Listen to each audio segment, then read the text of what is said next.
So Grant, we've just been here in Long Bay, New Zealand, and we're coming to the end of the first ever emBodied wisdom retreat. How has it been for you? Retreat. The first emBodied wisdom retreat / workshop has it been for me? It's been awesome to bring this together and share it with people, and to see people coming alive in the room, getting so many aha moments, and them really taking it on board at that deep heart consciousness level.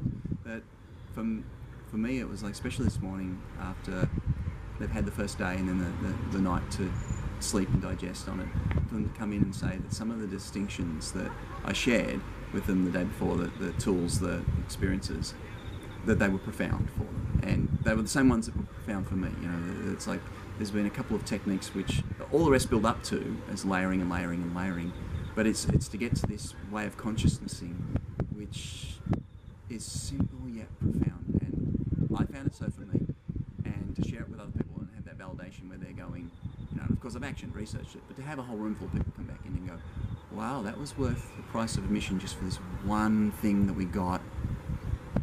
Thank you. You know, that was so grateful for it, and that made me feel really, really validated that all of the year of action research and all of the thousands of papers I've read and all the work I've done, and that desire to share it out into the world was received in the same way as I truly, you know, wanted to share it. So I get all excited by these, you know, applications of these scientific concepts, that papers I read, and I put them into my own life, but that doesn't really help the world if I just stick with them. And as you know, I don't love training that much, so it's for me, it is a compassion task to get up and have the courage to get up in front of a room and share this stuff with the world. So at the end of this first one, it feels fantastic that people are loving it as much as I loved it in my life. And I think that's really important, because emBit is profound, and this takes it to, I believe, another personal level.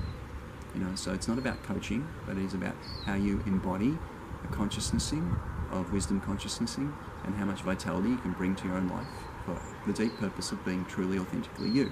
This is the tools and the how of that. So it really drills into a pragmatic how that I think, you know, as a coach, it's going to empower your coaching, especially as you entrain how you are, entrains your clients. But mostly it's about how you turn up in your own life. It just gives you the skills for that.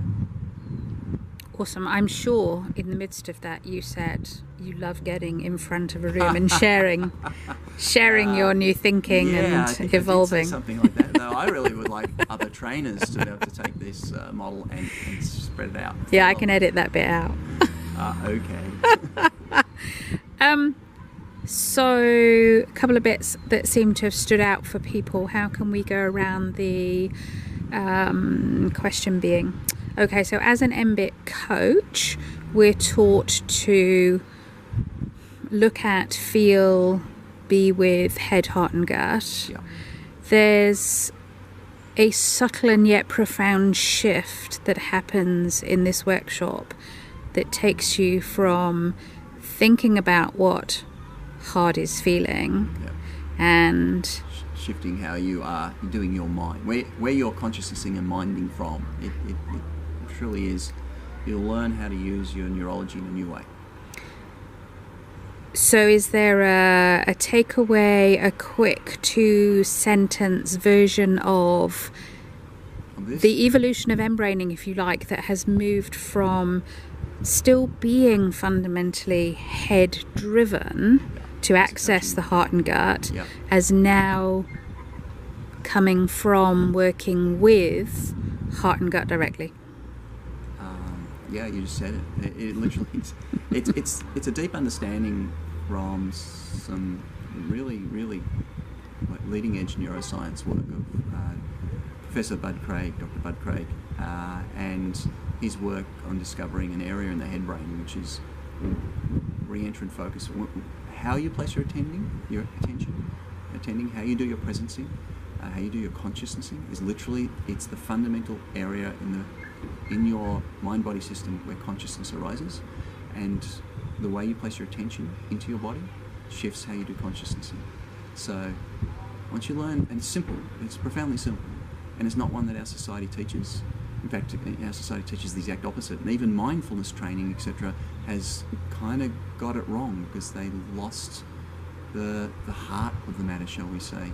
And emBit being a talk-based coaching modality also steered people a little bit in a consciousnessing that isn't actually totally supportive. It's great, it's brilliant, we love it, and it produces some profound results in people's lives.